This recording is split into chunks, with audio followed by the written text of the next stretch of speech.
स्वागत है दोस्तों आप सभी का स्टडी विद स्मिति के यूट्यूब प्लेटफॉर्म पे। और आप सभी को पता है कि जैसा कि साइंस का जो है हम लोग व्याख्या जो है उसको कंप्लीट डिस्कशन कर रहे हैं। तो आप सबको पता है कि हम लोग ऑलरेडी जो है वीडियो नंबर 6 तक जो है टेस्ट नंबर जो 6 तक है वहां तक हम लोग का वीडियो जो है बन चुका है। वीडियो नंबर 6 अगर आप चाहे 1 2 3 4 5 6 ऑलरेडी हमारा प्रेजेंट है। और इसके अलावा बीपीएससी 69 का जो एग्जाम हुआ उसका भी एनालिसिस कर दिया गया है। ये आज का जो है टेस्ट नंबर 7 जो हुआ था उसका एनालिसिस जो है आज हम लेकर के आए टेस्ट नंबर 7। तो टेस्ट नंबर 7 का चलिए जल्दी से हम लोग शुरू करते हैं। क्वेश्चन नंबर 1 कम समय में हम लोग को ज्यादा से ज्यादा क्वेश्चन को जो है कंप्लीट करना है। अगर आप टेस्ट दे रहे हैं फर्स्ट टाइम, अगर ये टेस्ट सीरीज चल रहा है और अगर देना चाहते हैं टेस्ट तो ज्वाइन कर सकते हैं, ठीक है ना। बहुत अच्छे तरीके से तैयारी आपका हो सकता है दोस्तों। अब एग्जाम नजदीक है तो अगर आपको ऐसा लगता है कि आपको पढ़ने का समय नहीं है तो ज्यादा से ज्यादा जो है टेस्ट लगाने का कोशिश कीजिए। तो क्वेश्चन नंबर जो है 81 से हम लोग स्टार्ट करते हैं। क्वेश्चन नंबर 81 जो भी आपका पीडीएफ है, अगर आप टेस्ट दिए हैं तो क्वेश्चन नंबर 81 से लेकर के 100 तक जो है साइंस का सेक्शन रहता है, तो उसको खोल लीजिए। इसमें बोल रहा है दो सूची आपको देखने को मिलेगा, सूची 1 और सूची 2, और इसमें आपको बताना है कि कौन सा सही सुमेलित है। चलिए हम लोग देखते हैं क्वेश्चन नंबर 81। सबसे पहला क्वेश्चन, एक तरफ आपको दिया हुआ अलग अलग इंस्ट्रूमेंट और दूसरा तरफ दिया हुआ है कि किस चीज को नापने का उसका इस्तेमाल किया जाता है नापने के लिए। सबसे पहला दिया हुआ है दोस्त एमीटर। एमीटर किसके लिए इस्तेमाल होता है? तो एमीटर का इस्तेमाल करते हैं हम लोग विद्युत धारा, यानी विद्युत धारा को। ये कंप्लीट नहीं दिया हुआ है लेकिन इसका मतलब क्या है? विद्युत धारा, यानी इलेक्ट्रिक करंट को मेजर करने के लिए किसका इस्तेमाल करते हैं हम लोग? यूज करते हैं एमीटर। कभी कभी एमीटर के अलावा कभी कभी और क्या एक ऑप्शन हो सकता है? गैल्वेनोमीटर। तो गैल्वेनोमीटर का भी इस्तेमाल करते हैं। किसका? गैल्वेनोमीटर। तो गैल्वेनोमीटर और एमीटर में क्या अंतर है? अगर करंट को, बहुत छोटा अमाउंट का करंट को नापना हो, कितना? तो milliampere. Milliampere current को अगर नापना हो तो इस्तेमाल करते हैं तो गैल्वेनोमीटर, क्योंकि बहुत सेंसिटिव होता है। अगर हम एमीटर यानी एम्पियर में अगर हम इस्तेमाल कर रहे हैं और एम्पियर वाले करंट को नापने के लिए अगर हम इस्तेमाल करेंगे किसका? गैल्वेनोमीटर का, तो जल जाएगा।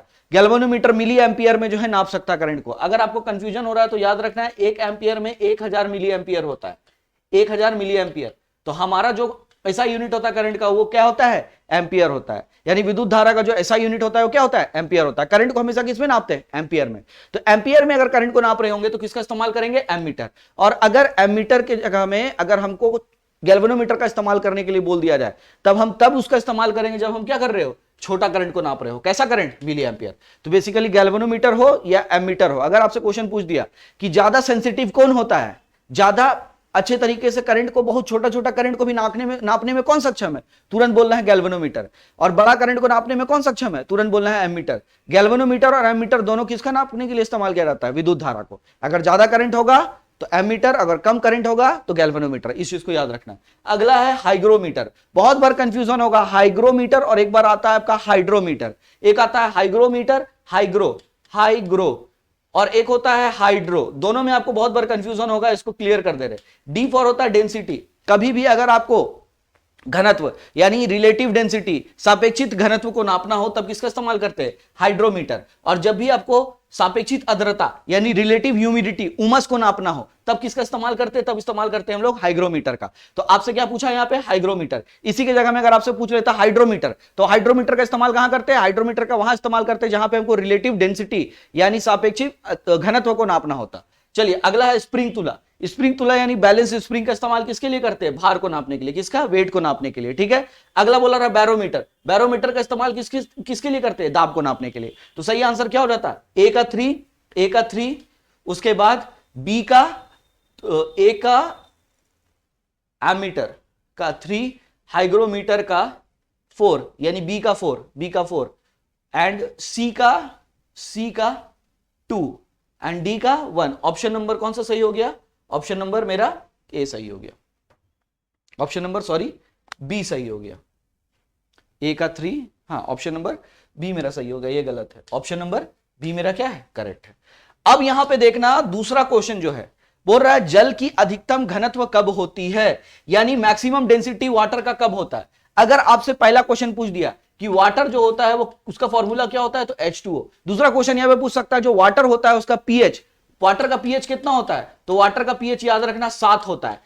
अगर वाटर के बारे में पूछा जाए कि वाटर जो होता है वो अम्लीय होता है या क्षारीय होता है, तो वाटर ना अम्लीय होता है ना क्षार होता है। कैसा होता है, तो न्यूट्रल होता है। वाटर कैसा होता है, न्यूट्रल होता है। इसके बारे में भी पढ़े थे कि अगर किसी का पीएच 7 से कम होगा तो क्या होगा, वो एसिडिक होगा यानी अम्लीय होगा। अगर किसी का पीएच 7 से ज्यादा होगा, 14 तक होगा, तो वो क्या होगा, क्षारीय होगा। लेकिन वाटर का क्या होता है, 0 से लेकर के 7 तक एसिडिक, 7 से लेकर के 14 तक बेसिक यानी क्षारीय, और 7 में क्या होता है वाटर, न्यूट्रल।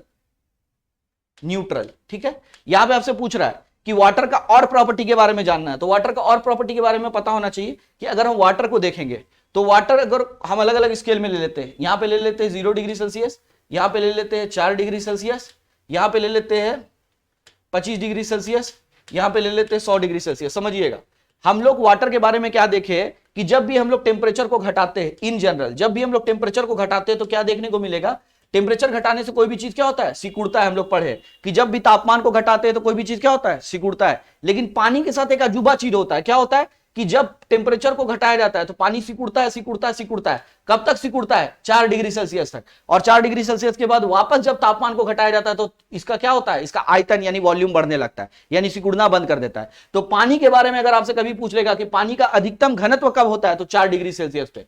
पानी का अधिकतम घनत्व यानी डेंसिटी कब होता है, 4 डिग्री सेल्सियस पे। क्यों होता है, क्योंकि इसका बनावट क्या होता है, संरचना अलग तरीके से होता है। अमूमन कोई और द्रव होता या अमूमन कोई और चीज होता तो तापमान जैसे जैसे घटता तो उसका घनत्व क्या होता, बढ़ता जाता, वो सिकुड़ता जाता और ज्यादा से ज्यादा उसका घनत्व बढ़ जाता। लेकिन पानी के साथ उल्टा होता है। पानी के साथ क्या होता है, 4 डिग्री सेल्सियस तक तो इसका वॉल्यूम घटता है यानी आयतन घटता है, लेकिन 4 डिग्री के बाद और तापमान अगर घटाएंगे तो पानी का क्या होता है, पानी का आयतन बढ़ने लगता है। इसीलिए आपसे कभी कभी पूछा जाता है कि बर्फ जो होता है वो पानी से हल्का होता है कि भारी होता है, तो तुरंत बोलना है बर्फ जो होता है पानी से हल्का होता है, घनत्व में क्या होता है, कम होता है। इसीलिए बर्फ को कभी भी पानी में डालते हो तो बर्फ क्या होता है, तैरता है। कारण समझ में आया, क्योंकि तापमान जैसे से कम हुआ तो 4 डिग्री सेल्सियस पहुंचा, 4 डिग्री सेल्सियस में क्या हुआ, तापमान सबसे, इस तापमान में सबसे ज्यादा घनत्व मिलेगा पानी का। जैसे इससे तापमान और कम होगा तो घनत्व क्या हो जाएगा, मेरा बढ़ने लगेगा। तो पानी का घनत्व सबसे कम कहां मिलता है, 4 डिग्री सेल्सियस पे। अगर पानी का घनत्व सबसे 4 डिग्री सेल्सियस में सबसे अधिक मिलेगा तो अगर आयतन पूछ लेगा यानी वॉल्यूम पूछ लेगा तो वॉल्यूम पानी का सबसे कम कहां पे मिलेगा, 4 डिग्री सेल्सियस पे। घनत्व सबसे अधिक 4 डिग्री सेल्सियस पे, आयतन यानी वॉल्यूम सबसे कम कब मिलता है, तो 4 डिग्री सेल्सियस पे। इस चीज को याद रखना है। अब यहां पे क्वेश्चन क्या पूछा है, यहां पे क्वेश्चन पूछा है केल्विन में पूछ लिया, आपसे सेल्सियस में नहीं पूछ करके केल्विन में पूछ लिया। अब आपको एक चीज पता होना चाहिए, यहां पे दो क्वेश्चन को मिक्स कर दिया। यानी एक चीज तो दिमाग में क्लियर है कि 4 डिग्री सेल्सियस में अधिकतम घनत्व मिलेगा और 4 डिग्री सेल्सियस में सबसे कम आयतन मिलेगा, किसका, पानी का। अब यहां पे हमको बोल रहा है कि इसको कन्वर्ट करना पड़ेगा। कैसे कन्वर्ट करेंगे, देखिए ध्यान से। हम लोग पढ़े हुए कि जीरो डिग्री, अगर हम केल्विन में देखें, केल्विन में देखें तो 0 केल्विन कितने के बराबर होता है, हम लोग क्या पढ़े थे, -273.15 डिग्री सेल्सियस। यानी सेल्सियस में सबसे कम तापमान कितना हो सकता है, -273.15 डिग्री सेल्सियस, और केल्विन में कितना हो सकता है, 0। यानी कोई भी चीज, दुनिया का कोई भी चीज अगर हम उठा करके लेकर के आ जाए तो सबसे कम तापमान कहां तक हम जा सकते हैं, 0 केल्विन तक। और केल्विन को कभी भी हम डिग्री नहीं लगाते हैं, हम बताए थे कि केल्विन में कभी भी डिग्री नहीं लगाते। इसके बारे में अगर आपसे पूछेगा कभी भी कि इसको जीरो जब होता है केल्विन, 0 केल्विन को क्या बोलते हैं, इसी को हम लोग बोलते हैं परम शून्य तापमान। इसी को हम लोग क्या बोलते हैं, परम शून्य यानी एब्सोल्यूट टेम्परेचर, एब्सोल्यूट 0। यानी इस तापमान में क्या होता है, सबसे कम तापमान है जो पृथ्वी या पूरी दुनिया में जो है पॉसिबल है। इससे कम तापमान करना पॉसिबल नहीं है प्रैक्टिकली, ठीक है ना। तो अगर आपसे बोलेगा कि केल्विन में सबसे न्यूनतम तापमान क्या हो सकता है, 0। सेल्सियस में सबसे न्यूनतम तापमान क्या हो सकता है, -273.15 डिग्री सेल्सियस। अब यहां पे अगर आपसे पूछ लेगा कि एक बात बताइए, कौन सा ऐसा स्केल है जो कभी भी नेगेटिव नहीं हो सकता है, तो कौन सा स्केल है, केल्विन। केल्विन कभी भी नेगेटिव नहीं होता है, उसका मिनिमम सबसे कम कौन सा हो सकता है, 0। और केल्विन ही इकलौता ऐसा स्केल है जिसमें डिग्री लगा के बात नहीं करते। बाकी अगर र्यूमर रहे, फ़ारेनहाइट रहे, सेल्सियस रहे, सब में डिग्री में बात कर रहे हैं। टेम्परेचर को किस में बात कर रहे हैं, डिग्री में।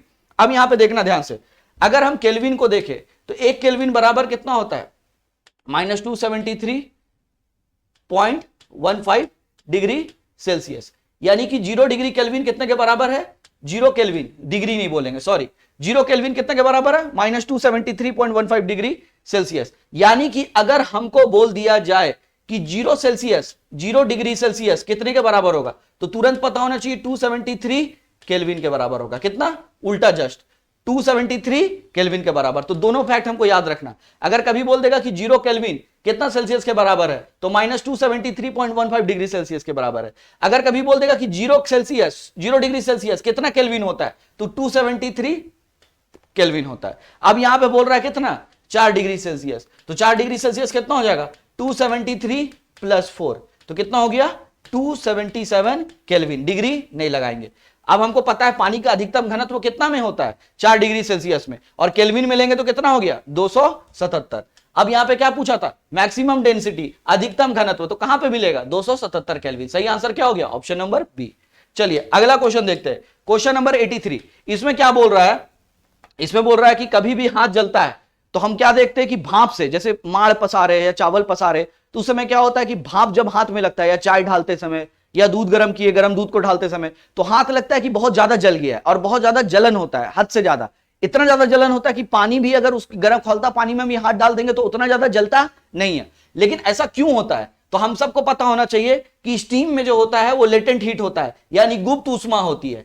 भाप में क्या होती है, गुप्त ऊष्मा होती है, उसी कारण क्या होता है, बहुत ज्यादा मेरे को जलन महसूस होता है। अब ये गुप्त ऊष्मा क्या होता है हमको थोड़ा सा समझना होगा। देखो ध्यान से, अगर तुम देखोगे, अगर हम लोग यहां पे देखेंगे अमूमन कि एक तरीके से अगर देखेंगे तो 100 डिग्री सेल्सियस, 100 डिग्री सेल्सियस देखना ध्यान से, 100 डिग्री सेल्सियस में क्या हो रहा है, 100 डिग्री सेल्सियस में क्या हो रहा है, पानी खौलता है। कभी भी पानी अगर खौलना शुरू करता है, और मैक्सिमम पानी खौलने के बाद अधिकतम तापमान कितना जा सकता है, 100 डिग्री सेल्सियस पानी का। अगर हम वाटर ले लिए और उसको गर्म करना शुरू किए तो 100 डिग्री सेल्सियस के बाद तापमान बढ़ता है, तो बिल्कुल नहीं बढ़ता है। कब तक, जब तक कि ये लिक्विड स्टेट में रहता है। यानी पानी को कभी भी गर्म करते हैं तो अधिकतम तापमान कितना हो सकता है उसका, खौलते हुए पानी का 100 डिग्री सेल्सियस। अब अगर हम लगातार उसको और गर्म करते रहेंगे, और गर्म करते रहेंगे, और गर्म करते रहेंगे, तो अब तापमान तब तक नहीं बढ़ेगा जब तक कि पूरा का पानी, यहां पूरा का पूरा पानी उड़ ना जाए यहां से। तो पानी के अवस्था में, अगर द्रव की अवस्था में रहता है पानी, मेरा जो वाटर है, अगर वो द्रव की अवस्था में रहता है, लिक्विड फॉर्म में रहता है, तो अधिकतम उसका तापमान कितना हो सकता है, 100 डिग्री सेल्सियस। अब अगर इसका तापमान को हमको बढ़ाना है तो ऑब्वियस सी बात है, इसका क्या करना पड़ेगा, इसका फेज को हमको चेंज करना पड़ेगा। अब इसको हमको द्रव से किसमें बदलना होगा, गैस में। और गैस में कब बदलता है, भाप में, जब हम स्टीम में बदल देते हैं। तो जब भी स्टीम में बदलता है तो क्या होता है, अब इसका टेम्परेचर 100 डिग्री सेल्सियस से क्या हो सकता है, अधिक हो सकता है। इसलिए खौलता पानी का अधिकतम तापमान कितना होगा, 100 डिग्री सेल्सियस। लेकिन भाप जो होता है, भाप का अधिकतम तापमान क्या हो सकता है, 120, 150, 300, 250, कुछ भी हो सकता है। अब ऑब्वियस सी बात है, स्टीम है, उसका तापमान 200 डिग्री सेल्सियस है, और एक खौलता पानी 100 डिग्री है। अब इसमें हाथ अगर लगेगा और इसमें हाथ लगेगा तो ज्यादा जलेगा किसमें, इसमें जलेगा, क्योंकि तापमान अधिक है। इसका मतलब क्या है, उसमें ऊष्मा अधिक है। ताप क्या बताता है, ताप बताता है कि किसी भी बॉडी में, किसी भी वस्तु में कितना ज्यादा ऊष्मा मौजूद है, और जितना ज्यादा ऊष्मा मौजूद रहेगा वहां पे क्या होगा, जलन उतना ज्यादा होगा, और उतना सीवियर क्या होगा, हाथ मेरा जलेगा। और इसका कारण क्या होता है, गुप्त ऊष्मा। क्योंकि अब इसको कितना भी तापमान देंगे, कितना भी तापमान देंगे, कितना भी तापमान देंगे, लेकिन इसका तापमान नहीं बढ़ेगा। लेकिन जैसे जैसे इसको हम और तापमान देंगे तो ये किसमें परिवर्तित होने लगेगा, भाप में, गैस में, यानी वेपर में बदलने लगेगा। और जब वेपर में बदलने लगेगा तो ये ऊष्मा क्या होगा, उसके अंदर जाता जाएगा, और तापमान उसका क्या होगा, बढ़ता जाएगा। लेकिन एक चीज याद रखना, द्रव की अवस्था में पानी का तापमान कभी भी 100 से ऊपर नहीं जा सकता है। लेकिन जैसे ही वो अपना अवस्था को चेंज कर लिया, द्रव से किसमें बदल गया, गैस में, अब इसका तापमान 100 से अधिक जा सकता है। इसीलिए गुप्त ऊष्मा के रूप में इसमें क्या है, ऊष्मा मौजूद है। देखने में लग रहा है कि दोनों का क्या है, तापमान, मान लो इसका तापमान अगर हम 100 ही ले ले, मान लो, कंफ्यूजन अगर ऐसा हो रहा है तो अगर मान लो 100 डिग्री सेल्सियस में पानी है, और एक दूसरा है 100 डिग्री सेल्सियस में मेरा स्टीम यानी भाप है। अब देखना, इसमें भी कंफ्यूजन नहीं होगा, दोनों 100 डिग्री सेल्सियस में, लेकिन इस दोनों का तापमान बराबर है। देखने में लगेगा कि इससे ज्यादा नहीं जलेगा ना इससे ज्यादा जलेगा, दोनों का तापमान बराबर है, तो जलना तो बराबर चाहिए। लेकिन हम क्या देखेंगे, 100 डिग्री सेल्सियस वाला स्टीम से ज्यादा जल जाएगा। क्यों, क्योंकि जब हम यहां पे पानी को गर्म कर रहे थे, लगातार गर्म कर रहे थे, तो पानी द्रव की अवस्था में मैक्सिमम कितना डिग्री सेल्सियस तक गया, 100 डिग्री सेल्सियस तक। इसके बाद हम लगातार और ऊष्मा दिए जा रहे हैं, गर्म किए जा रहे हैं, तो पानी क्या होता है, भाप बन के उड़ने लगता है, डेगची से पानी क्या होता है, गायब होने लगता है। तो ये जो ऊष्मा, जो अधिक ऊष्मा दे रहे हैं, वो ऊष्मा कहां गया, वो ऊष्मा तापमान को नहीं बढ़ा पाया। क्यों, क्योंकि पानी की अवस्था में तापमान 100 डिग्री सेल्सियस से अधिक नहीं हो सकता है। अब लगातार इसको ऊष्मा यानी हीट दिए जा रहा है, हीट दिया जा रहा है, डेगची को गर्म किया जा रहा है, तो पानी खोलते खोलते क्या बनता है, भाप बन करके उड़ने लगता है। तो अगला क्या होता है कि जितना ऊष्मा वो एब्जॉर्ब करता है, जितना हीट वो एब्जॉर्ब करता है, वो किसमें बदलता जाता है, उस हीट को यूज करके वो बदल जाता है किसमें, स्टीम में। तो अब भले ही उसका तापमान 100 डिग्री सेल्सियस दिख रहा होगा, लेकिन तापमान भले ही 100 डिग्री सेल्सियस है, लेकिन इसमें क्या है, ऊष्मा अधिक है। और इसी को बोलते हैं गुप्त ऊष्मा, छुपा हुआ ऊष्मा। यानी दिख तो रहा नहीं है, इसमें पता नहीं चल रहा है, देख करके लग रहा है दोनों का तापमान क्या है, बराबर है, लेकिन वो ऊष्मा उसके अंदर छुपा हुआ है। और ये ऊष्मा कहां से आया, क्योंकि 100 डिग्री सेल्सियस के बाद तापमान बढ़ नहीं रहा था, फिर भी हम तापमान मतलब ऊष्मा देते रहे, लेकिन तापमान 100 से ऊपर नहीं गया, उसमें और दिए नहीं गया, क्या हो गया, तो पानी जो है भाप बन के उड़ने लगा। तो भाप बन करके जब उड़ने लगा तो तापमान अब उसका जो है अभी भी 100 डिग्री सेल्सियस है, लेकिन जो पानी से भाप बनने में जो ऊष्मा खर्च हुआ वो ऊष्मा और ऐड हो गया इसमें, तो इससे पानी से ज्यादा, खौलता पानी से ज्यादा ऊष्मा किसमें आ गया, भाप में। इसीलिए अगर भाप से अब जलेगा तो क्या होगा, जलन ज्यादा होगा। तो अगर तापमान ज्यादा कम रहा तो इससे तो पहचान सकते हैं, लेकिन अगर तापमान बराबर भी रहता और एक पानी रहता और एक भाप रहता तो भी किससे ज्यादा जलता, भाप से, क्योंकि इसके अंदर क्या है, गुप्त ऊष्मा। क्योंकि भले ही इसका तापमान 100 डिग्री सेल्सियस है, अब इसको और ऊष्मा देंगे तो ये किसमें बदलने लगेगा, भाप में। और भाप में क्या होगा, छुपा हुआ गुप्त ऊष्मा रहता, वो कहां से आया, वो ऊष्मा है जो इस्तेमाल किया गया किसके द्वारा, पानी के द्वारा, किससे, द्रव से गैस बनने में, तो ऊष्मा इसके साथ मौजूद है। और वही एक्स्ट्रा ऊष्मा जो है ज्यादा जलन करवा देता है, हाथ को ज्यादा बर्न करवा देता है। आया बात समझ में। चलो अगला क्वेश्चन देखते हैं, क्वेश्चन नंबर 84। अगला बोल रहा है कि कौन सा इसमें से सही मैच है, बोल रहा है कि मेसन जो है इसका डिस्कवरी किसके द्वारा किया गया, ये सब फैक्चुअल क्वेश्चन है। तो मेसन का खोज जो है हेडकी युवाका के द्वारा किया गया। क्या ये कथन सही है, एकदम फैक्चुअल चीज है, इसको नोट कर लेना, बिल्कुल सही है। अगला बोल रहा है पॉजिट्रॉन का खोज किसके द्वारा किया गया है, तो बोल रहा है कि पॉजिट्रॉन का खोज जो है सीडी एंडरसन और यूवी हेवेल्स के द्वारा किया गया। क्या ये कथन सही है, बिल्कुल सही है। अब सवाल उठता है कि मेसॉन क्या होता है और पॉजिट्रॉन क्या होता है, तो ये पता होना चाहिए कि सब एटॉमिक पार्टिकल्स होता है, ठीक है ना। पॉजिट्रॉन क्या होता है, सेम इलेक्ट्रॉन की तरह होता है, सेम इलेक्ट्रॉन की तरह होता है वजन में, भार में। लेकिन अगर आपसे पूछा जाए कि इलेक्ट्रॉन से अलग कैसे, तो इलेक्ट्रॉन में कौन सा चार्ज होता है, नेगेटिव चार्ज होता है, लेकिन इसमें कौन सा चार्ज होता है, पॉजिटिव चार्ज। यानी चार्ज में ये प्रोटॉन की तरह पॉजिटिव होता है, लेकिन मास में यानी वजन में कैसा होता है, इलेक्ट्रॉन की तरह, इसलिए इसका नाम क्या है, पॉजिट्रॉन। इसी तरीके से मिसॉन भी सब एटॉमिक पार्टिकल है। इसके बारे में जो है हम लोग डिटेल में जो है और बेहतर तरीके से जो है जब चैप्टर करेंगे तो उसमें देखेंगे। अभी के लिए याद रखना कि ये भी क्या है, सही है। अगला बोल रहा है सूर्य तथा तारों में कौन सा पद्धति से जो है ऊर्जा जो है प्राप्त होता है, इसके बारे में कौन बताया था, H.A. बेटली, सूर्य तथा तारों में ऊर्जा उत्पादन की सिद्धांत, इसके बारे में। तो हम सबको पता है कि सूर्य में क्या होता है, दो तरह का होता है, एक होता है नाभिक संलयन, एक होता है नाभिक विखंडन। संलयन में क्या होता है, दो छोटे छोटे अणु जुड़ करके एक बड़ा अणु का निर्माण करते हैं। जैसे हाइड्रोजन और हाइड्रोजन दोनों आपस में फ्यूज किया और हीलियम बनाया, इसको बोलते हैं नाभिकीय संलयन, यानी दोनों का नाभिक संलित होकर के एक बड़ा नाभिक का निर्माण किया। और एक होता है नाभिकीय विखंडन, यानी न्यूक्लियर फिजन, जिसको बोलते हैं कि एक बड़ा अणु, जैसे यूरेनियम था, प्लूटोनियम था, थोरियम था, वो क्या हुआ, टूट गया और टूट करके दो छोटा छोटा अणु में परिवर्तित हो गया। और जब भी टूटता है और जब भी जुड़ता है तो दोनों में क्या होता है, भारी मात्रा में ऊष्मा क्या होता है और ऊर्जा क्या होता है, उत्पन्न होता है। अब सवाल ये उठता है सर नाभिक संलयन और नाभिक विखंडन दोनों में ऊर्जा उत्पन्न होता है, बिल्कुल, नाभिक संलयन और नाभिक विखंडन दोनों में ऊर्जा उत्पन्न होता है, लेकिन ज्यादा ऊर्जा किसमें उत्पन्न होता है, नाभिक संलयन या विखंडन में। तो हमेशा याद रखना संलयन में विखंडन से भी ज्यादा ऊर्जा उत्पन्न होता है, यानी न्यूक्लियर फ्यूजन में, न्यूक्लियर फिजन यानी टूटने से भी ज्यादा ऊर्जा उत्पन्न होता है, जुड़ने से ज्यादा ऊर्जा उत्पन्न होता है, किसकी तुलना में, टूटने की तुलना में। तो इसको याद रखना है, ठीक है। और इसके बारे में फिर हम लोग और पढ़ेंगे। अब आखिरी वाला स्टेटमेंट देखो, आखिरी वाला स्टेटमेंट बोल रहा है कि जो एनरिको फर्मी थे, ये सिंथेसिस ऑफ एक एलिमेंट का नाम दिया हुआ है परा यूरेनियम, इस तत्व का संश्लेषण के ऊपर जो है इनका रिसर्च था। ये स्टेटमेंट क्या है, बिल्कुल गलत है। इनका जो है फर्मी के ऊपर जो है, फर्मीनियम के ऊपर जो है इनका बेसिकली रिसर्च था। तो ये स्टेटमेंट क्या है, गलत है। तो यहां पे गलत चुनना था, तो ऑप्शन नंबर डी क्या हो गया, बिल्कुल गलत हो गया। अगला क्वेश्चन देखो यहाँ पे, क्वेश्चन नंबर 85। क्वेश्चन नंबर 85 में ये क्वेश्चन हम लोग ऑलरेडी कर चुके हैं, ठीक है ना। इस क्वेश्चन को थोड़ा सा हम लोग एक बार और देख लेते हैं। यहाँ पे एक पेज में कर देते, थोड़ा छोटा करना पड़ेगा क्योंकि ये दो पार्ट में करना पड़ेगा। यहाँ पे दोनों पार्ट में, आधा पार्ट यहाँ पे, आधा पार्ट यहाँ पे। चलिए इसको हम मैच कर लेते हैं। सबसे पहला क्वेश्चन बोल रहा है त्रिशूल। हम लोग क्या पढ़े थे कि अलग अलग जो है हमारा मिसाइल था, और ये मिसाइल को याद करने का ट्रिक क्या किए थे, पटना, पटना। P फॉर क्या था, पृथ्वी, A फॉर क्या था, अग्नि, T फॉर क्या था, त्रिशूल, N फॉर क्या था, नाग, और A फॉर क्या था, सॉरी A फॉर अग्नि और A फॉर क्या था, आकाश, ये फॉर आकाश। तो 5 तरह का मिसाइल के बारे में पढ़े थे। तो पहला आता है त्रिशूल। त्रिशूल कैसा था, तो त्रिशूल एक सरफेस टू सरफेस मिसाइल था। कैसा था, सतह से सतह, सॉरी सतह से आकाश में मार करने वाला, surface to air, surface to air. तो ए का देखो ऑप्शन कहां पे मिल रहा है, ए का ऑप्शन मैच करते हैं, सरफेस टू एयर मिसाइल। देखिए यहां पे ये किसका हो गया, ये हो गया त्रिशूल का। ये क्या हो गया, ये हो गया त्रिशूल का। क्वेश्चन देखने में दिक्कत हो रहा होगा, आराम से देखिए इसको। यानी ए का क्या हो गया, ए का मेरा 3 हो गया, ए का 3 हो गया। अगला क्वेश्चन देखिए, अगला बोल रहा है यहां पे, अगला वाला को मिलाते हैं। अगला बोल रहा है पृथ्वी। पृथ्वी के बारे में। तो पृथ्वी हम सबको पता है, पृथ्वी क्या है, सरफेस टू सरफेस मिसाइल। पृथ्वी क्या है, सरफेस टू सरफेस मिसाइल, यानी सतह से सतह मार करने वाला। तो ये कौन सा हो गया, पृथ्वी। तो पृथ्वी यानी 2 का कौन सा हो गया, बी का, यानी बी का क्या हो गया, मिला लो, बी का हो गया मेरा सरफेस टू सरफेस, बी का हो गया 4, बी का हो गया 4, बी का हो गया 4। चलो सी ऑप्शन सही जा रहा है, बी का 4। अगला बोल रहा है कौन सा, अगला मेरा यहां पे आ रहा है पृथ्वी हो गया। चलिए अगला मेरा यहां पे आ रहा है, अगला बोल रहा है अग्नि।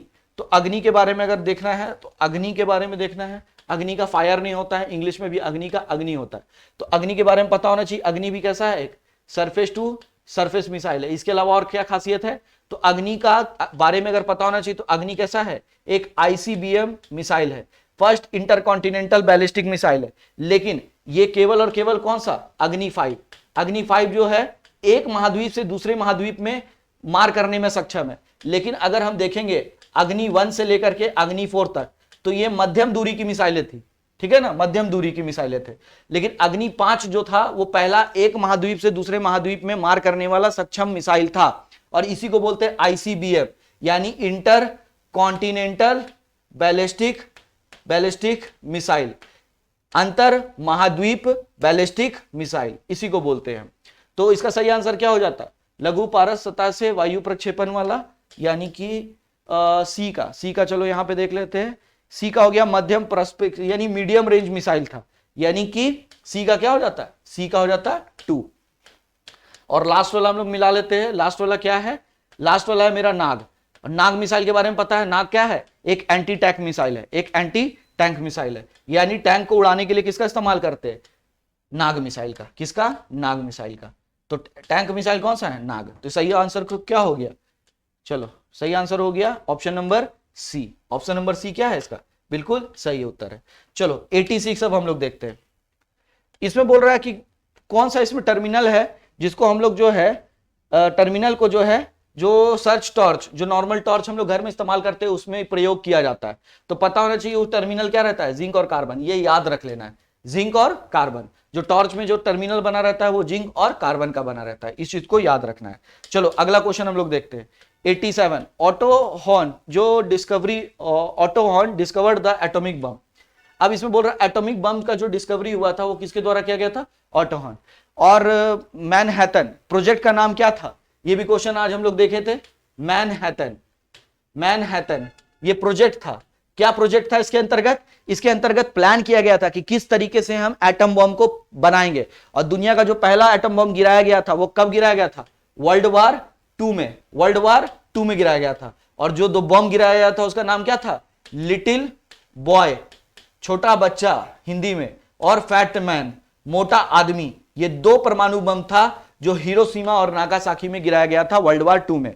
और ये जो परमाणु बम था, एटम बम था, इसको बनाया गया था, उस प्रोजेक्ट का नाम क्या था, उस प्रोजेक्ट का नाम था मैनहट्टन प्रोजेक्ट इस प्रोजेक्ट का नाम था। अब यहां पे पूछ रहा है कि परमाणु बम का सिद्धांत किस चीज पे आधारित है, तो याद रखना है नाभिकीय विखंडन, न्यूक्लियर फिजन, यानी कि नाभिकीय विखंडन। यानी हम क्या करते हैं, जब यूरेनियम या प्लूटोनियम या थोरियम इन चीजों का इस्तेमाल करते हैं, इन जनरल यूरेनियम और प्लूटोनियम का इस्तेमाल होता है, थोरियम का इस्तेमाल नहीं होता है, लेकिन इसको कर सकते हैं।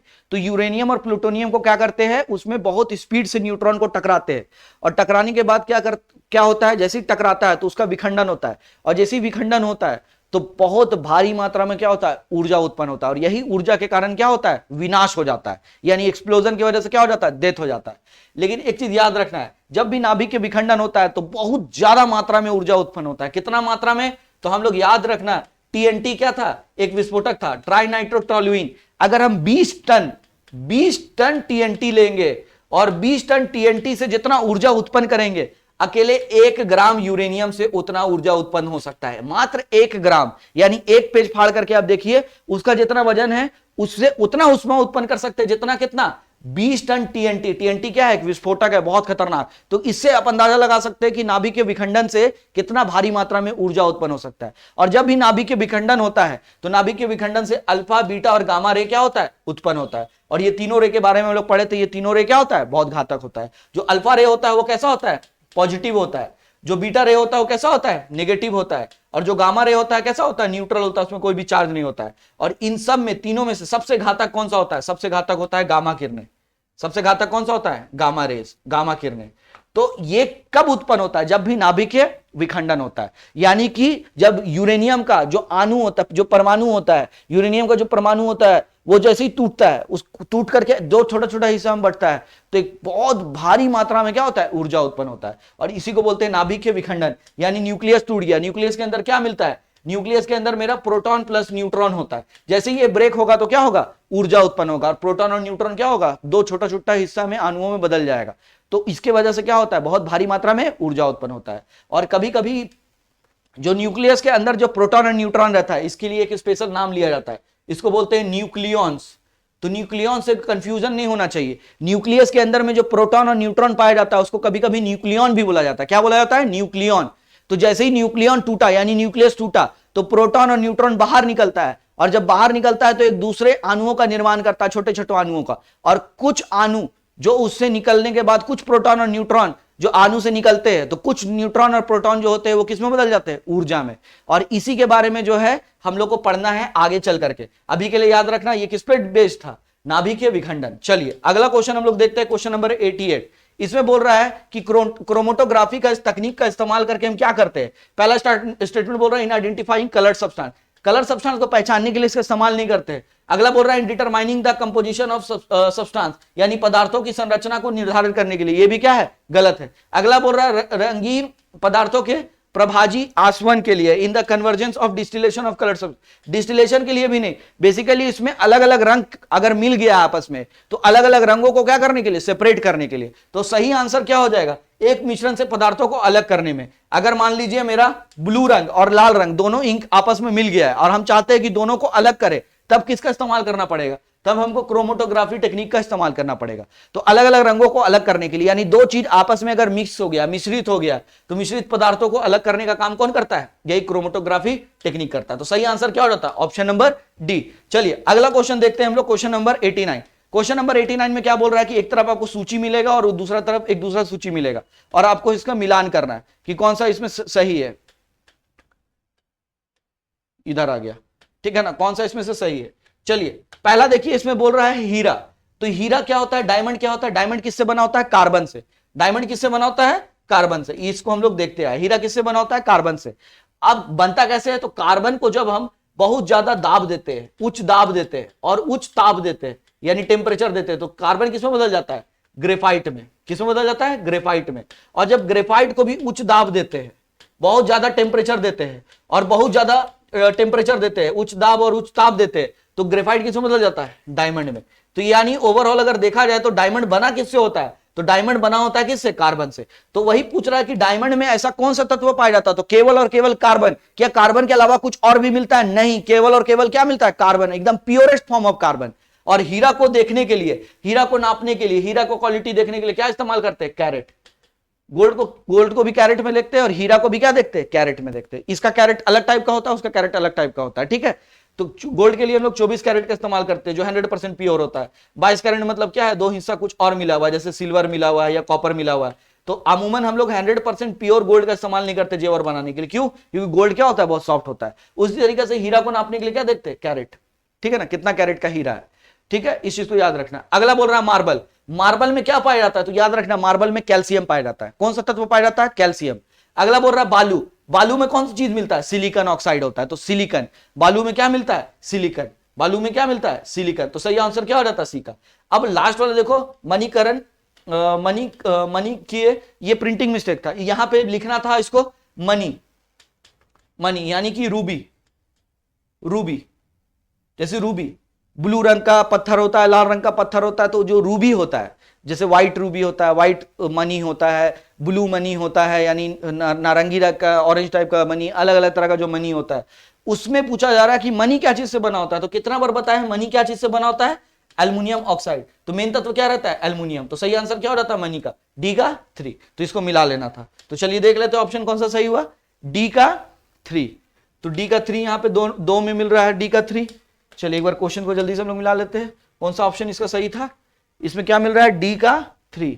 तो डी का 3 ये दोनों में मिल रहा है, तो ये और ये गलत हो गया, अगला बोल रहा है ए का 4, ए का 4 किस में है, ए का 4 इसमें भी है, ए का 4 इसमें भी है। अगला है बी का 1, बी का 1 केवल इसमें, तो ऑप्शन नंबर डी कौन सा हो गया, सही हो गया। ठीक है, बी का 1, बी का 1 और सी का हो गया 2, सी का 2, सही ऑप्शन हो गया डी। चलो क्वेश्चन नंबर अब आ जाइए हम लोग 90। इसमें बोल रहा है कि एक तरफ जो है अलग अलग एलिमेंट दिया हुआ है, अब इसमें मिलाना है। शरीर में सबसे अधिक मात्रा में, शरीर में नहीं पूछा, अगर शरीर ने पूछा तो सबसे अधिक मात्रा में बॉडी में क्या पाया जाता है, ऑक्सीजन। शरीर में सबसे अधिक मात्रा में क्या मिलता है, ऑक्सीजन। ऑक्सीजन के बाद मेरा आता है कार्बन, ठीक है ना, ऑक्सीजन के बाद आता है कार्बन और हाइड्रोजन। लेकिन यहां पे पूछ रहा है कि दुनिया में अधिकतर जो भी रासायनिक पदार्थ बनता है, रासायनिक यौगिक बनता है, जो भी तत्व का निर्माण होता है, अधिकतर कौन सा तत्व से मिल करके बना होता है। तो याद रखना, दुनिया में अकेले कार्बन इकलौता ऐसा तत्व है जो बहुत सारा पदार्थ मिलकर के बनाता है। हमारा शरीर से लेकर के हर एक चीज, दुनिया में कोयला हो, लकड़ी हो, हर चीज किससे बना होता है, कार्बन। तो कार्बन अकेले इतना सारा कंपाउंड बनाता है जितना कि पूरा एलिमेंट्स जितना भी एलिमेंट्स है पीरियोडिक टेबल में, सब मिलाकर के जितना कंपाउंड नहीं बनाता है, उससे अधिक कंपाउंड कौन बनाता है, कार्बन। तो याद रखना है, कार्बन सबसे अधिक कंपाउंड बनाने में सक्षम होता है। तो यही क्वेश्चन पूछा है कि सबसे अधिक कंपाउंड कौन बनाता है, तो याद रखना कौन, कार्बन। ठीक है, चलिए अगला यहां पे फिर से मिलान करने के लिए बोला है, which one of the following is not a combination, कौन सा इसमें सही तरीके से नहीं बनाया। Solid carbon dioxide, solid carbon dioxide क्या होता है, नॉर्मल कार्बन डाइऑक्साइड को जब हम लोग ठंडा करते हैं तो नॉर्मल कार्बन डाइऑक्साइड क्या होता है, गैस के रूप में होता है, और जब इसको ठंडा करते हैं तो किसमें बदल जाता है, बर्फ में। तो जब कार्बन डाइऑक्साइड को जमा देते हैं तो इसको क्या बोलते हैं, ड्राई आइस, सूखा बर्फ। और कार्बन डाइऑक्साइड को जब जमा करके सूखा बर्फ बनाते हैं, तो जैसे बर्फ को हम रख दिए, तो इसमें क्या होता है, उद्वर्धन होता है, यानी सब्लिमेशन होता है। क्या होता है, जो सॉलिड कार्बन डाइऑक्साइड रहता है वो डायरेक्ट किसमें बदलता है, गैस में, यानी ये कभी भी पानी में परिवर्तित नहीं होता। तो जब ठोस डायरेक्ट किसमें बदल जाता है, गैस में। इसी को इंग्लिश में बोलते हैं सब्लिमेशन या डीसब्लिमेशन। जब गैस डायरेक्ट बदलता है ठोस में, सब्लिमेशन, जब ठोस डायरेक्ट बदल जाता है गैस में, डीसब्लिमेशन, उद्वर्धन जिसको बोलते हैं। अब एक चीज को याद रखना कि ऐसा क्यों होता है, क्योंकि ड्राई एस जो होता है, अमूमन जो कार्बन डाइऑक्साइड होता है वो लिक्विड स्टेट में नहीं मिलता है, वो द्रव के फॉर्म में नहीं मिलता है, या तो गैस के फॉर्म में मिलेगा। जब उसको बहुत ज्यादा ठंडा करेंगे तो कार्बन डाइऑक्साइड किसमें बदल जाता है, ड्राई एस में। लिक्विड में बदलेगा फिर किसमें बदल जाएगा, ड्राई एस में। तो कभी भी ड्राई एस को रखते हैं तो मूवी वगैरह, भूत वाला मूवी देखे होंगे, तो उसमें देखोगे धुआं उठता रहता है, धुआं उठता रहता था हॉरर मूवी या हॉलीवुड मूवी में, या कभी कभी शादी का सेट में। तो उसमें किसका इस्तेमाल किया जाता है, उसमें इस्तेमाल किया जाता था ड्राई एस का। ड्राई एस को रख दोगे तो वो गीला नहीं होता है, डायरेक्ट क्या होता है, वो किसमें बदलता है, कार्बन डाइऑक्साइड में। और जब कार्बन डाइऑक्साइड में बदलता है तो उस वजह से क्या होता है, दिखता है व्हाइट व्हाइट से धुंध दिखता है, ठीक है ना। तो इस चीज को याद रखना। तो पहला वाला क्या है, बिल्कुल सही है। अगला बोल रहा है मस्टर्ड गैस रासायनिक युद्ध में प्रयुक्त होने वाला एक विषैला द्रव था, बिल्कुल सही है। मस्टर्ड गैस क्या था, रासायनिक वार यानी केमिकल वार में इस्तेमाल करने वाला एक इस्तेमाल हुआ एक गैस है। और मस्टर्ड गैस में बेसिकली पाया क्या जाता है, तो याद रखना सल्फर।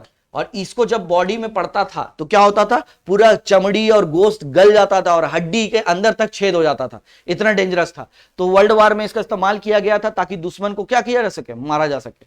तो मस्टर्ड गैस क्या था, एक वेपन था, एक हथियार था, जो किसी मनुष्य के ऊपर लग जाता था तो क्या होता था, हड्डी तक गल जाता था, इतना डेंजरस था। और मस्टर्ड गैस में पाया क्या जाता था, सल्फर। इस चीज को याद रखना। अगला यहां पे क्वेश्चन बोल रहा है, ठीक है, अगला क्वेश्चन बोल रहा है स्टेटमेंट, सॉरी क्वेश्चन नहीं, बोल रहा है जो टेफ्लॉन होता है, टेफ्लॉन लिख दिया, इसको टेफ्लॉन कर दो। जो टेफ्लॉन होता है वो एक पॉलीमर होता है जो फ्लोरीन कंटेन करता है। क्या ये कथन सही है, तो ये कथन बिल्कुल सही है।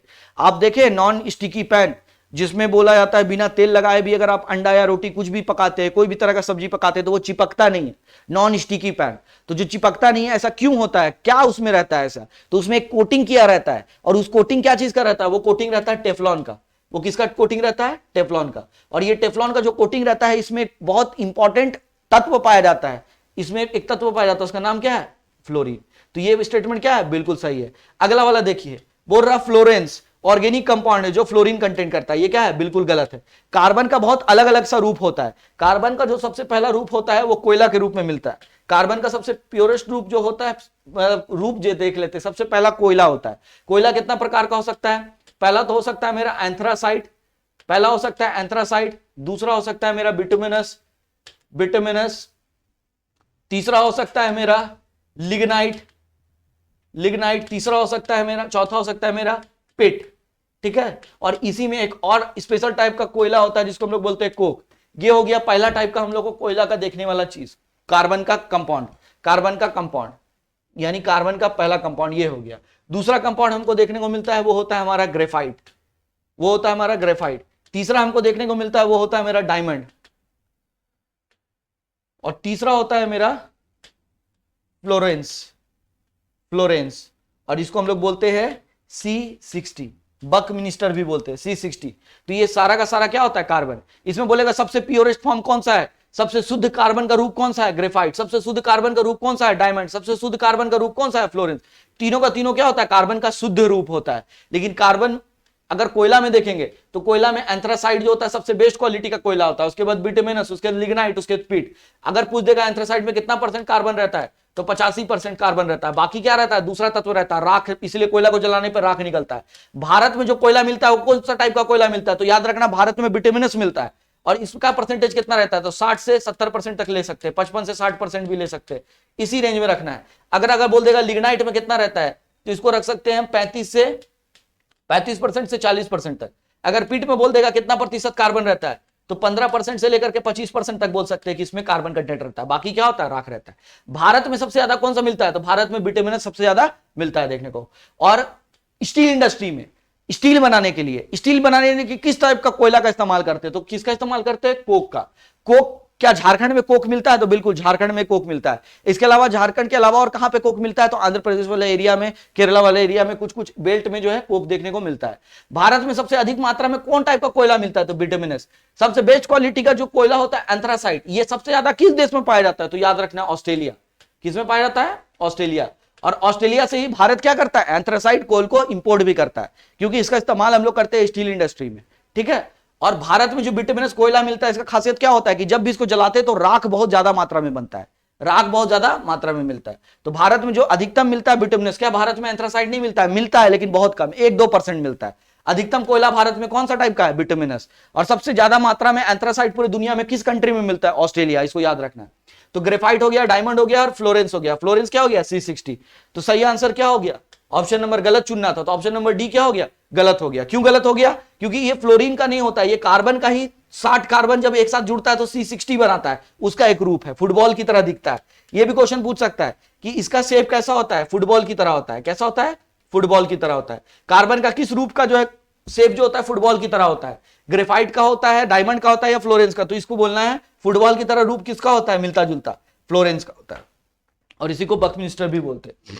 चलिए आगे देखिए, क्वेश्चन नंबर 92 बोल रहा है जेनेटिक्स निम्नलिखित में किस चीज का अध्ययन है, ठीक है ना, जेनेटिक्स। तो याद रखना है हेरिडेटरी एंड वेरिएंस, अनुवांशिकता और विचारण, इसी का अध्ययन को क्या बोलते हैं, जेनेटिक्स, इसको याद रखना है, ठीक है। स्ट्रेट फॉरवर्ड क्वेश्चन था।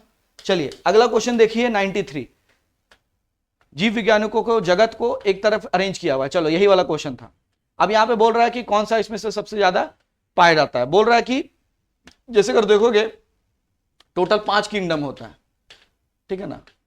तो अब इसमें बोल रहा है कि दुनिया में सबसे ज्यादा जीव जो है किस किंगडम का पाया जाता है, तो याद रखना है इंसेक्ट का। इंसेक्ट का प्रजाति जो है बेसिकली सबसे ज्यादा प्रजाति किसका मिलता है, तो इंसेक्ट का। इतना सारा प्रजाति है पूरी दुनिया में, सबसे अधिक प्रजाति किसका पाया जाता है, फंगी का या प्लांट्स का या इंसेक्ट का या बैक्टीरिया का, जीवाणु का, किसका। तो दुनिया में सबसे ज्यादा प्रजाति किस में पाया जाता है, कीटों में, इंसेक्ट्स में। ये चीज को याद रखना है, वेरी वेरी इंपॉर्टेंट है, ये बहुत कॉमन क्वेश्चन है जो जब बार बार पूछा जाता है। अगला बोल रहा है प्लाज्मा मेम्ब्रेन, ठीक है ना। एक होता है सेल मेम्ब्रेन। सेल मेम्ब्रेन किससे बना होता है, सेल मेम्ब्रेन अगर पूछता तो सेल मेम्ब्रेन बना होता है सेल्यूलोज से, सेल्यूलोज से, ठीक है, सेल्यूलोज से, जो स्टार्च का ही एक मतलब अलग रूप है। लेकिन यहां पे बोल रहा है प्लाज्मा मेम्ब्रेन, तो प्लाज्मा मेम्ब्रेन किससे बना होता है, प्रोटीन एंड लिपिड से, प्रोटीन एंड लिपिड से। तो सही आंसर क्या हो जाता है, option A and B both, option number D क्या हो जाता है इसका सही आंसर हो जाता है। चलिए 95 पे आइए, इसमें भी मैच करने बोला है। विटामिन B12 में क्या पाया जाता है, किसमें क्या पाया जाता है। सबसे पहले हम लोग मैच करते हैं हेमोग्लोबिन। हेमोग्लोबिन में क्या पाया जाता है, लोहा पाया जाता है, आयरन पाया जाता है। यह भी क्वेश्चन पूछा जाता है कि जो ब्लड होता है उसका कलर लाल क्यों होता है, तो ब्लड का जो कलर होता है लाल इसलिए होता है क्योंकि उसमें RBC रहता है, रेड ब्लड सेल, और रेड ब्लड सेल के अंदर एक खासियत होता है, हेमोग्लोबिन होता है, और हेमोग्लोबिन में क्या रहता है, बेसिकली आयरन रहता है। अगला बोला जा रहा है कि क्लोरोफिल, क्लोरोफिल में क्या मिलता है, मैंगनीज मिलता है, क्लोरोफिल में क्या मिलता है, मैंगनीज मिलता है। अगला बोल रहा है ब्रास, ब्रास यानी पीतल, इसमें क्या मिलता है, कॉपर मिलता है, क्या मिलता है, कॉपर, तांबा। और लास्ट क्या बचा मेरा, विटामिन B12, B12 में क्या रहता है, एक तत्व कोबाल्ट। तो ये वेरी वेरी इंपॉर्टेंट है, बहुत ज्यादा इंपॉर्टेंट है। इस टाइप का क्वेश्चन जो है बहुत बार पूछा जाता है। तो विटामिन B12 में कौन टाइप का मेटल पाया जाता है? कोबाल्ट। अगर हेमोग्लोबिन पूछा जाएगा किस टाइप का मेटल पाया जाता है, तो तुरंत क्या बोलना है? आयरन यानी लोहा। अगर बोल दिया क्लोरोफिल में क्या पाया जाता है, तो मैंगनीज। अगर बोल दिया जाए कि ब्रास में क्या पाया जाता है, तो कॉपर। ब्रास में क्या पाया जाता है? कॉपर। चलिए अब इसको मिला लीजिएगा। अब आते हैं हम लोग क्वेश्चन नंबर 95, नीचे जाना पड़ेगा। क्वेश्चन नंबर 95 हो गया। 96 बोल रहा high security animal disease laboratory जो है ये कहां पे लोकेटेड है इंडिया में? ये कहां पे लोकेटेड है? तो याद रखना है भोपाल में। ये स्टैटिक क्वेश्चन है, इसको याद रखना है। कहां पे लोकेटेड है? भोपाल में। और भोपाल कहां पे है? तो याद रखना भोपाल कहां पे है? MP. MP sir, Madhya Pradesh sir, Madhya Pradesh. चलिए आगे देखते हैं। 97 बोल रहा है कि गाय का अलग अलग प्रजाति दिया हुआ, इसमें से पहचानना है कि कौन सा गाय का प्रजाति सबसे बेस्ट है। सबसे पहले देखो डॉर्सेट, वेरी वेरी इंपॉर्टेंट। इस टाइप का क्वेश्चन बहुत बार पूछा जाता है। ये जेनेटिकली मॉडिफाइड एक भेड़ है, ये सीप है। ये क्या है? भेड़ है, जो कहां पे पाया जाता है? ब्रिटेन में। कहां पाया जाता है? ब्रिटेन में। तो ये सीप है, तो ये आंसर क्या हो जाता है? गलत। बोल रहा है सबसे ज्यादा दूध देने वाला गाय कौन सा है, वो पहचानना है। अब देखो हॉल्स्टीन ये भी गाय है, सहीवाल ये भी गाय है, और रेड सिंधी ये भी गाय है। कल चल करके अब इससे रिलेटेड क्वेश्चन पूछ लेगा तो फंस जाएंगे हम लोग। अब इससे रिलेटेड क्वेश्चन हमको पता होना चाहिए। ये जो सहीवाल है ये कहां पे मिलता है? ये पाकिस्तान में मिलता है। कहां पे मिलता है? पाकिस्तान में, याद होना चाहिए। रेड सिंधी सिंध प्रांत में मिलता है। कहां पे? ये भी पाकिस्तान में मिलता है। और ये जो सहीवाल है ये क्या है? Indian breed. गाय का एक ब्रीड होता है इंडियन ब्रीड, जीबू, इसी का ब्रीड है। इसी का ब्रीड है। इसी ब्रीड जो भारत में पाया जाता है, ये ब्रीड कहां पाया जाता है? इंडिया में। कौन सा ब्रीड? जीबू ब्रीड। कौन सा ब्रीड? जीबू ब्रीड। ये जीबू क्या है? गाय का एक प्रजाति है जो कहां पे मिलता है? भारत में।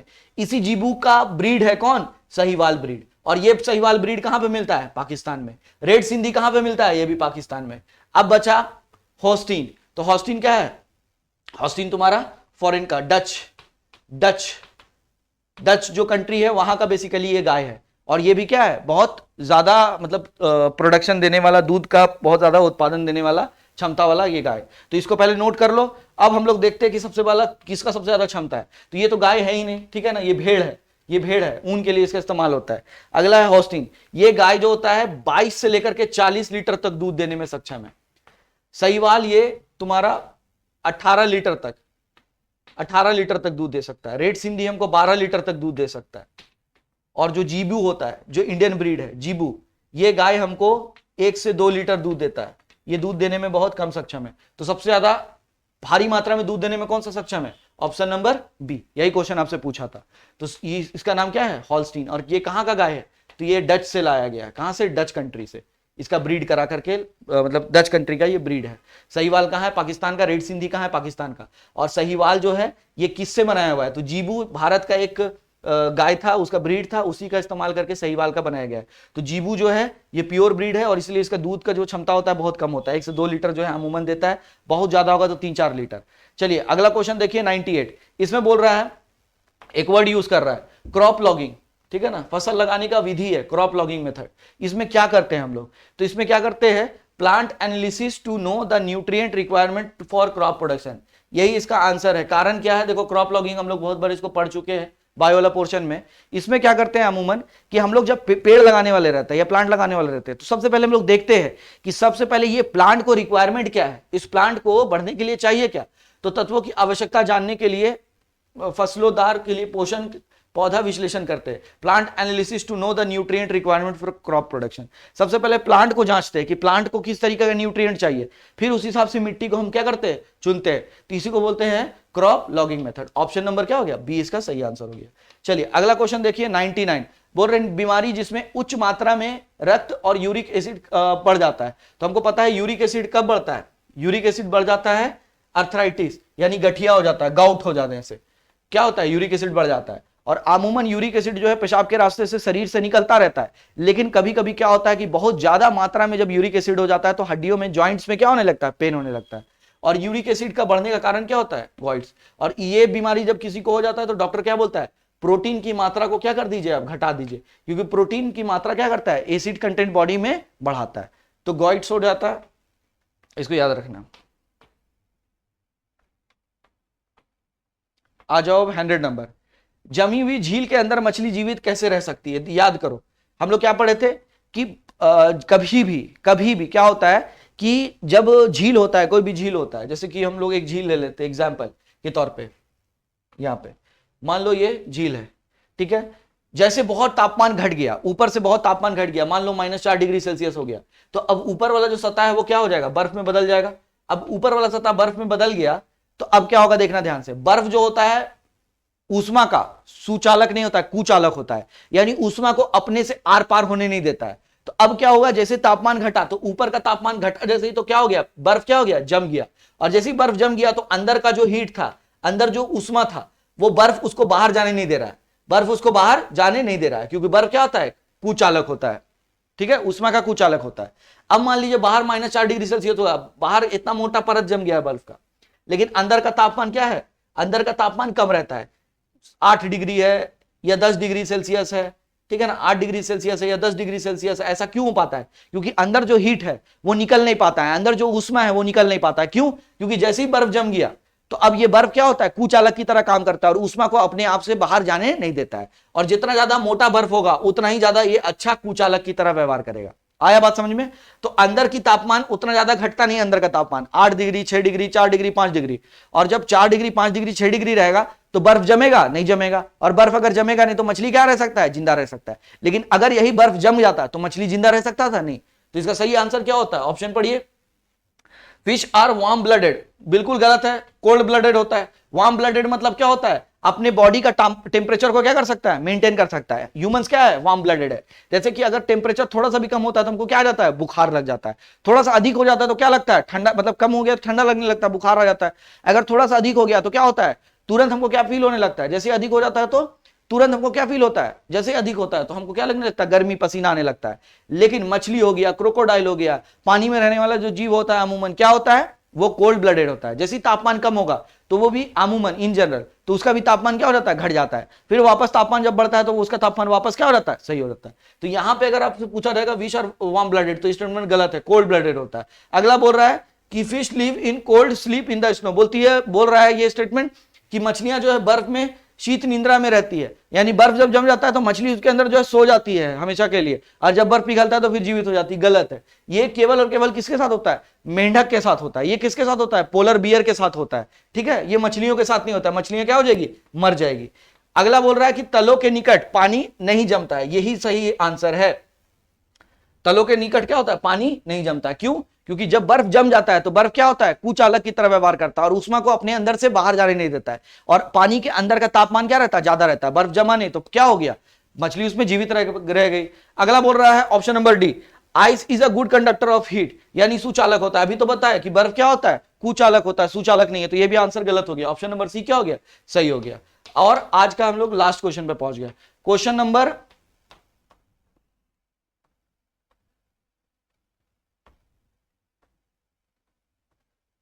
अच्छा, लास्ट क्वेश्चन ही हो गया। चलो ठीक है, तो हम लोग टोटल 100 क्वेश्चन कर लिए। आई होप आपको ये सेशन अच्छा लगा होगा। अगर ये वीडियो आपको अच्छा लगा तो कमेंट कीजिए, कोई भी क्वेश्चंस रहता है तो पूछिए और अपना फीडबैक जरूर दीजिए कमेंट के माध्यम से। और अगर आपको ऐसा लगता है कि आपको क्लासेस भी चाहिए तो उसके लिए आप जो है स्टडी विद स्मिति ऐप पे इसको जो है जरूर से जरूर आप चाहे तो परचेज कर सकते हैं। बहुत कम प्राइस में जो है कोर्स जो है लगा हुआ है। और यहाँ तक अगर आप वीडियो देखें तो thank you, a big big thank to you. और स्टडी विद स्मिति की टीम जो है लगातार आपके साथ बनी हुई रहेगी जब तक आपका एग्जाम ना हो जाए। और बहुत सारे लोग ऐसे हैं जो डीमोटिवेटेड है कि एग्जाम होगा कि नहीं होगा। तो भगवत गीता का एक श्लोक है जिसका सार हम बता रहे हैं, उसमें ये कहते हैं श्री कृष्ण कि तुम जो है कि कभी भी जो है अपने भाग्य को लेकर के चिंता मत करो, ठीक है ना। भाग्य को लेकर के कभी भी चिंता मत करो, क्योंकि भाग्य जो है तुम्हारे हाथों में नहीं है, लेकिन कर्म करना तुम्हारे हाथों पे है। और दूसरा स्टेटमेंट ये बोलते हैं कि कर्म करोगे, अगर कर्म करोगे तो कर्म से भाग्य को बदल सकते हो। तो हमको कभी भी ये दोष नहीं देना चाहिए एग्जाम नहीं हो रहा है, नहीं हो रहा है, नहीं हो रहा, होगा तो हो ही जाएगा, ठीक है ना। कभी भी हो जाएगा, ये तो पक्का है, सबको पता है अंदर से। हम कितना भी बोल लेंगे एग्जाम होगा नहीं होगा, लेकिन अंदर से पता है कि एग्जाम होकर ही रहेगा। थोड़ा लेट होगा बट होकर के रहेगा। तो इस श्लोक को याद रखना है कि हमको कभी भी भाग्य के ऊपर जो है चिंता नहीं करना है कि मेरा भाग्य अच्छा है या बुरा है। क्यों? क्योंकि कर्म जो है वो भाग्य को बदल सकता है। हमको केवल और केवल क्या करना है? कर्म करना है। और कर्म अपने हाथ में होता है, भाग्य भगवान के हाथ में होता है। तो जो मेरे हाथ में उस पर हम वर्क कर सकते हैं, और जो भाग्य भगवान के हाथ में उन पे छोड़ देते हैं। कर्म करेंगे तो वो मेरे कंट्रोल में है, उसको अगर हम अच्छे तरीके से करेंगे तो भाग्य को भी क्या कर सकते हैं, बदल सकते हैं। तो चलिए ठीक है, फिर हम लोग मिलते हैं नेक्स्ट वीडियो में।